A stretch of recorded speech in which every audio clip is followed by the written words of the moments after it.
lesson 9.6, which is our problem solving lesson, and it's about finding a rule from a table. Just to let you guys know, I did post it, but we're going to be having our test on chapter 9 on Thursday. We're gonna have to do it. I'm looking into doing it online, but we'll see. I know most of you prefer to be writing your work out. Anyone who wants to give me some feedback on that, it would be helpful to me. Personally, I prefer to see your work, but if it's much easier for you guys to be doing an assessment online, then I would rather do what's easier for you guys. So please let me know what you think.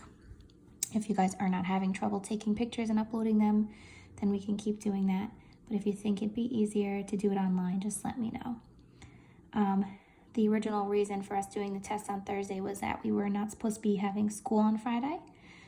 So I'm gonna have to find out if we're following that, if we're not having class on Friday, or if we are going to be having class. And then if that's the case, then maybe we'll be able to extend it to Friday. So I will keep you all updated. Okay, so today's work is page 569, 1 through 3. And again, I believe the first problem is solved for you. So it's really just 2 questions. All right, let's get started. So for lesson 9.6, like I said, we're working on finding a rule, which we kind of got started with yesterday when we were looking at the tables. Oh, excuse me. For our unlock the problem, we're looking at this problem with an archaeological dig. Gabriel separates his dig site into sections with areas of 15 square feet each. There are 3 archaeological members digging in every section. What is the area of the dig site if 21 members are digging at one time? So, again, remember that this is our problem-solving lesson, which is always way more complicated than it needs to be. So we're taking these word problems and we're breaking them up and using things like diagrams, tables, etc. to help us solve them. So our goal for this lesson is to be able to create a table from these problems and then figure out what the rule is, and then use the rule to figure out the answer to the problem. So they're setting up the table for us, and I believe all of the questions that you're doing for homework, etc., the tables are set up for you. So for each section, there's 3 members and the area is 15 feet, right? So if there's 6 members, then that's double 3, right? So there's 15 and 15, and that gives you 30. Then for the third section, there's 9 members now, adding on another 15 members, and then you get 45, and so on, right? So you want to test yourself out for some possible rules. What we're talking about when we're looking at rules is we want to relate these numbers together. When we're going this way, this is what we were doing the other day, we're looking at the pattern, right? So each time I'm adding 3, right? And here each time I'm adding 15.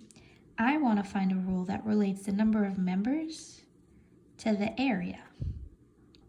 Okay? So because that's what we're looking for. We're looking for what the area is going to be if there's 21 members. So I need to figure out a way to get from here to here. So let's look and see what we can figure out. From 3 to 15, from 6 to 30, from 9 to 45, etc. Okay, so first they're asking us for this little rule for the number of sections. Okay, so from section 1 to get 3 members, 2 to 6, 3 to 9, what could I multiply by to get those numbers? That's right, I can multiply by 3. Okay, and that's how I could find the number of members. And then from here to here, the number of members, to get the area, I can multiply the number of members by 5. 3 times 5 gives me 15. 6 times 5 gives me 30. 9 times 5 gives me 45. 12 times 5 gives me 60. 15 times 5 gives me 75. 18 times 5 gives me 90. And now to figure out the area for 21 members, I'm going to multiply by 5. I'm going to do 21 times 5. And then I'll have my answer. Okay, so you just do this the long way, or you could do it using the distributive property or whatever you want. This is 5 times 1 and 5 times 2. 105.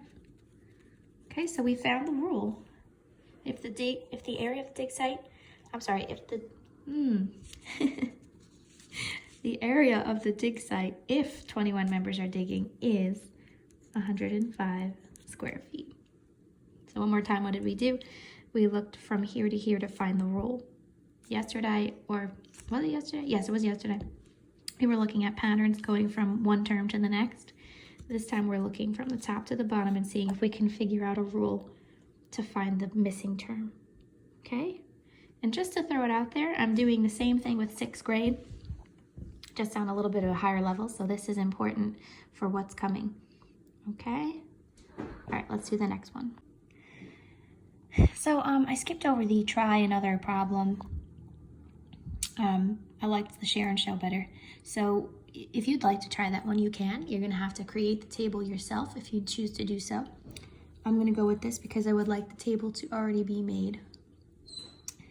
So for the share and show here, Max builds rail fences.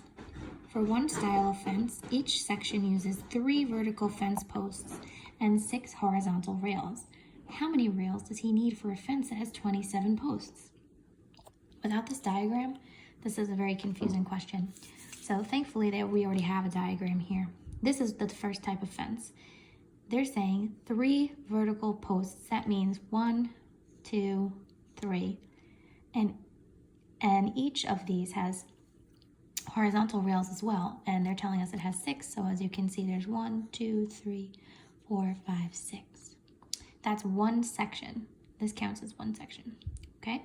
So our job is to figure out, okay, if we have 27 posts, these things, if we have 27 of these, and how many rails are there gonna be? So if we look here at the diagram, we've got 2 sections now, so we can kind of see. One section had 3 posts, and that resulted in 6 rails, right? If there's 2 sections, now we've got 1, 2, 3, 4, 5, 6 posts, and that gives us 12 rails. Okay, add another section, and now we've got 9 vertical posts and 18 rails. So our job is to figure out what the patterns are here, and then we can fill out this table. So for the number of sections that you have, the number of posts is getting multiplied by 3. The number of sections is getting multiplied by 3 to find the number of posts, I'm sorry.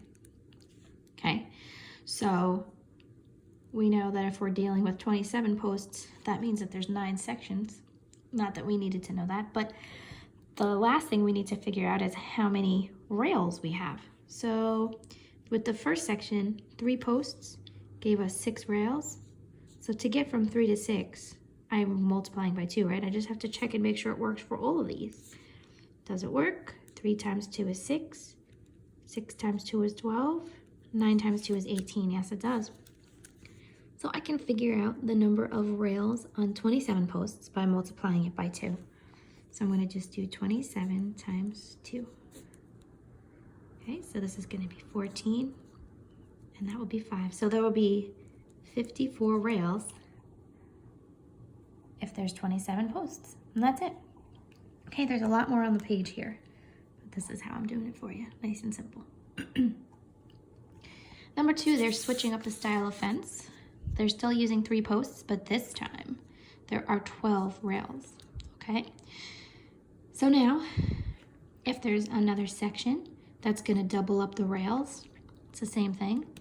Now this is 24, so the pattern is slightly different from 3 to 12 and 6 to 24 and 9 to 36. This time, what are we multiplying by? 4. Okay, and so to figure out how many rails there'll be on this type of a fence, instead of multiplying by 2, we're gonna multiply 27 by 4, okay? So that's 28, carry your 2, and that's gonna be 10. So it'll be 108 rails. As far as the possible rule goes, I guess I should write that out. We can multiply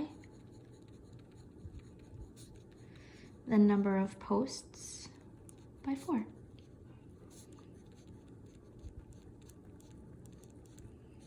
okay? That's what they mean by the rule. And let me just say that here too. Possible rule for the rails here would be that we were multiplying the number of posts by 2.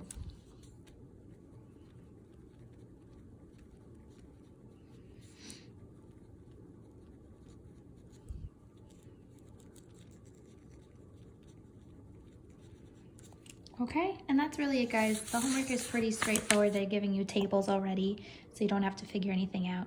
Okay, so remember, we're looking for a rule from the first one to the second one, usually using multiplication. And if they ask you to state the rule, this is what it means. Just multiply whatever this is here by something to get the next piece of information. And then you can use your rule to find the missing numbers. That's it, okay? So after this, we have 9.7, and then that's it for this chapter. We'll review, and we'll have our test. And like I said, I'll keep you updated on how we're gonna do the test. Okay, guys, have fun.